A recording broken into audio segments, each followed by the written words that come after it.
Hello and thank you for contacting Wave Support. I see from your clinical request that your patient's been wearing Wave lenses for a number of years but complaining about blurred vision.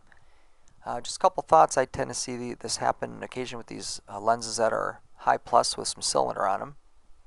But if we look at your designs for a moment, we'll start with your right eye. I think what may have happened with these initial designs, if we look, you do have quite a bit of pretty notable cylinder difference in the two principal meridians in this cornea.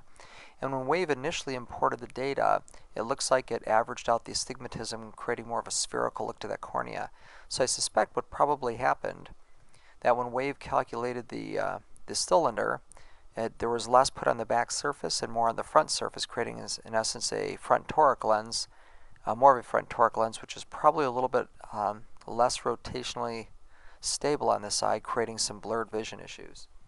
I took a look at the lens design and I went back and started from scratch using the new Wave function. You may be familiar with it, where it asks you whether or not you want to average the astigmatism or not. And in this case, I brought the data in without averaging the astigmatism. If you'll notice, in this new design, when I bring it back up here, the interpreted Wave topography looks very similar to the patient's actual data. So in this respect, when you design this lens, I think you're going to get a back surface that's a little bit more consistent with that cornea, which should help that lens align more consistently. And I think that'll help reduce some of the rotational effects, which are probably contributing to your blurred vision on this patient.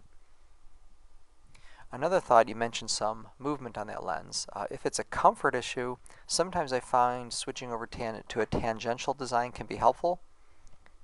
You may recall that axial designs tend to look at the central data more closely and not align as precisely in the peripheral cornea, whereas tangential tends to give you a little bit more accurate alignment out here in the periphery. So sometimes if we're getting some lens awareness, what I'll do is switch over to the tangential design to try to match that landing zone more precisely, and I tend to find it makes the lens maybe a little bit more comfortable in a lot of these cases. But in summary, these are sometimes the toughest cases because they look like they're very straightforward on the surface, but then you get these weird blurring effects. But my guess is it's probably related to the topography. As I mentioned, you probably ended up with more of a spherical design in this initial one. You can see this in interpreted data. It sort of averaged out the cornea. It'll give you a very spherical looking cornea, so you end up with a little bit more spherical back surface. And I think in this newer design, you'll find that the lens will have a tendency to be more consistently more consistent on the cornea. Same thing with the left eye. Another thought you might consider, if you haven't worked with it, are some of the semi-scleral designs. I find sometimes if you can't get stability, going to maybe a 14 to 14.5 millimeter lens will give you a really nice comfort and very good vision overall.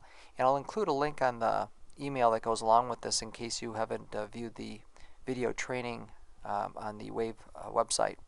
So with that said, I wish you well with this case. I apologize it took a little long to get these